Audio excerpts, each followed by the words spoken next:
Halo teman-teman, kita akan masuk ke bagian 2 dari buku ini yang berjudul Data Collection Guidelines, Methods, and Tools. Panduan, metode, dan alat pengumpulan data. Dan kita akan masuk ke bab 5 yang berjudul Evaluating Level 1, Reaction. Mengevaluasi level 1 yaitu reaksi.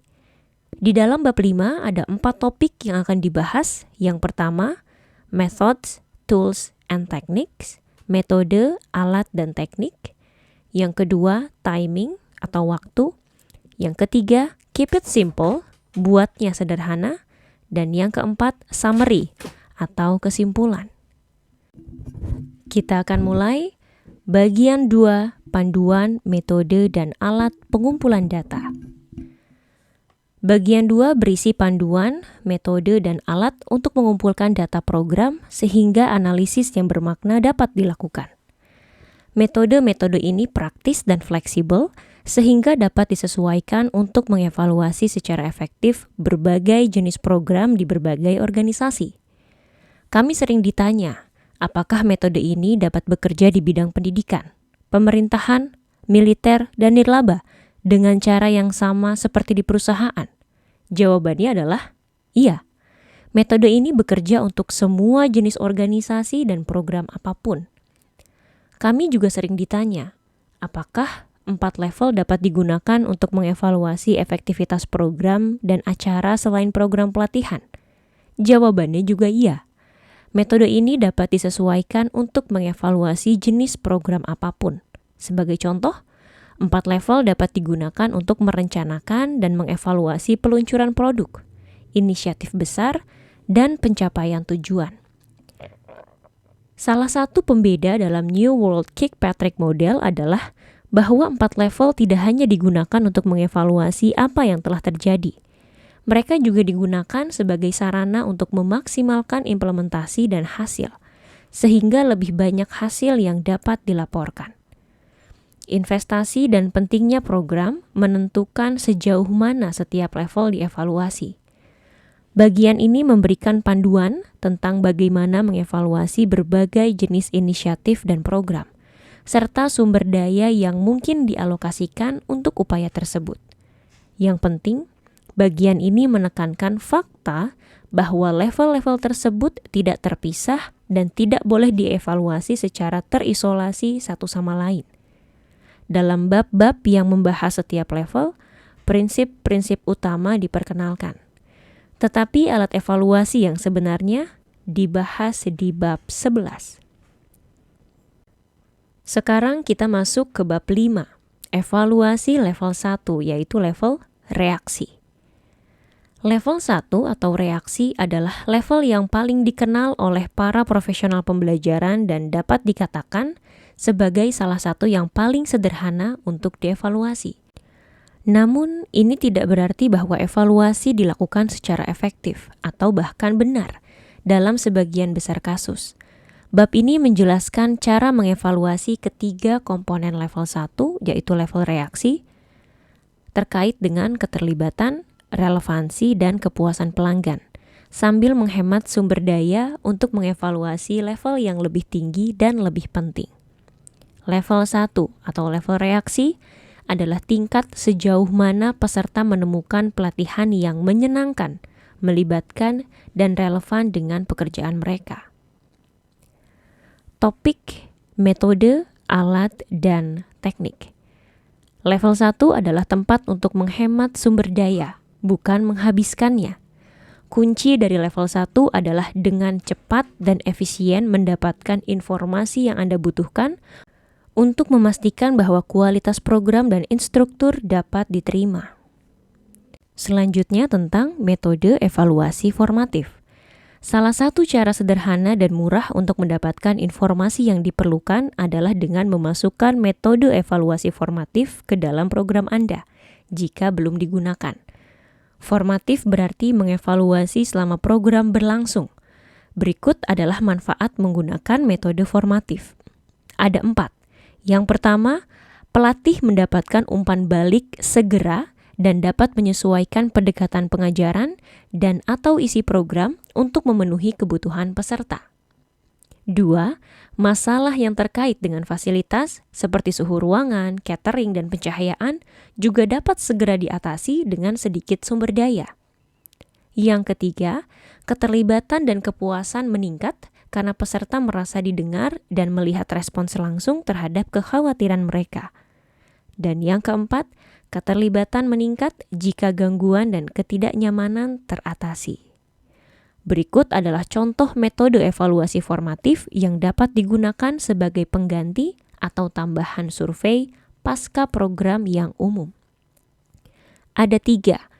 Yang pertama, observasi instruktur. Gunakan indera Anda untuk menentukan sejauh mana kelas mengikuti Anda. Yang kedua, pulse check. Hentikan kelas sebentar dan tanyakan bagaimana keadaannya. Ini juga dapat dilakukan di awal atau akhir istirahat. Pulse check dapat dimasukkan ke dalam desain program atau ditambahkan jika instruktur merasa ada masalah. Dan yang ketiga, pengamat khusus. Jika program baru dan sangat penting atau mahal, mungkin layak untuk menginvestasikan seorang pengamat khusus di ruangan untuk mengamati dinamika kelas. Jika Anda berencana melakukan ini, perkenalkan pengamat tersebut kepada peserta dan katakan bahwa ia ada untuk mengamati instruktur. Selanjutnya tentang metode evaluasi sumatif. Bentuk evaluasi sumatif level 1, khususnya survei, adalah yang paling umum. Survei tidak buruk, tetapi perlu diingat bahwa waktu yang dihabiskan peserta pelatihan untuk mengisi survei, pelatih untuk meninjau tanggapan survei, dan seseorang untuk mengolah hasil survei dapat menjadi sumber daya yang cukup besar. Fokuskan survei pasca program Anda pada elemen-elemen paling penting yang Anda rencanakan untuk diakumulasikan dan dipantau dari waktu ke waktu dan dari program ke program. Contoh item yang dievaluasi dalam survei tertulis pasca program meliputi 4 hal. Yang pertama, kepuasan keseluruhan terhadap program. Yang kedua, keterlibatan dalam program berdasarkan cara pelatih menyampaikan materi. Yang ketiga, relevansi materi program dengan pekerjaan peserta. Dan yang keempat, pandangan umum tentang kualitas program. Contoh spesifik pertanyaan yang dapat Anda ajukan tersedia di bab 11. Untuk program baru dan yang bersifat misi kritis, pertimbangkan menggunakan wawancara dan diskusi kelompok untuk mendapatkan informasi yang lebih mendalam. Metode ini juga dapat digunakan jika formulir evaluasi atau observasi formatif menimbulkan kekhawatiran yang ingin Anda teliti lebih lanjut. Selanjutnya, topik timing atau waktu. Level 1 paling sering diukur segera setelah acara pelatihan karena persentase formulir evaluasi yang dikembalikan kemungkinan besar akan lebih tinggi. Menahan orang sebagai sandera untuk mendapatkan formulir evaluasi yang telah diisi adalah cara yang efektif untuk menjamin tingkat respons yang tinggi. Tetapi pertimbangkan, apakah ini sepadan dengan dampaknya terhadap kualitas tanggapan? Meskipun tingkat respons adalah faktor penting, perlu diingat juga bahwa peserta hanya dapat memberikan informasi terbatas beberapa saat setelah pelatihan selesai. Keuntungan menunda pengukuran level 1 hingga beberapa waktu kemudian adalah bahwa orang mungkin memiliki pendapat yang berbeda tentang kualitas program setelah mereka mencoba menerapkan konsep yang dipelajari. Menunggu beberapa hari atau minggu juga dapat menetralkan pengaruh instruktur yang sangat karismatik dan menghasilkan umpan balik yang lebih objektif tentang efektivitasnya sebagai fasilitator. Ingat juga bahwa karyawan baru dan supervisor tidak dapat menjawab pertanyaan tentang relevansi langsung setelah program karena mereka belum pernah menjalankan pekerjaan mereka sebelumnya dan tidak tahu apakah apa yang mereka pelajari akan relevan atau tidak. Setelah beberapa bulan, akan baik untuk bertanya kepada mereka, Apa yang Anda harap sudah Anda ketahui sebelumnya yang akan membantu mempermudah pekerjaan baru Anda? Selanjutnya, topik tentang keep it simple atau sederhanakan. Mungkin Anda sampai pada bagian ini dan berpikir, hanya ini? Iya, hanya ini. Level 1 seringkali dipikirkan terlalu rumit dan terlalu berlebihan. Ini membuang-buang waktu dan sumber daya yang sebenarnya dapat digunakan dengan lebih baik di level lainnya. Fokuslah pada evaluasi formatif untuk level 1. Ini akan memungkinkan Anda mendapatkan umpan balik saat Anda masih dapat melakukan sesuatu jika ada koreksi yang perlu dilakukan. Ajukan hanya beberapa pertanyaan level 1 dalam evaluasi pasca program Anda, yang kemungkinan besar berbentuk survei. Hanya ajukan pertanyaan yang Anda rencanakan untuk dilacak dan dilaporkan. Berdasarkan isi program, tentukan apakah Anda dapat mengumpulkan informasi ini di akhir program. Apakah Anda lebih baik menunda pertanyaan ini hingga kemudian? Atau apakah kombinasi keduanya akan memberikan informasi terbaik yang mungkin? Iya, memang sesederhana itu. Jadi ringkasan untuk bab 5 ini adalah level 1 atau level reaksi adalah level yang paling dikenal oleh para profesional pembelajaran dan salah satu yang paling sederhana untuk dievaluasi. Fokuslah pada metode formatif untuk mengevaluasi ketiga komponen level 1, keterlibatan, relevansi, dan kepuasan pelanggan. Dan hemat sumber daya untuk mengevaluasi level yang lebih tinggi dan lebih penting.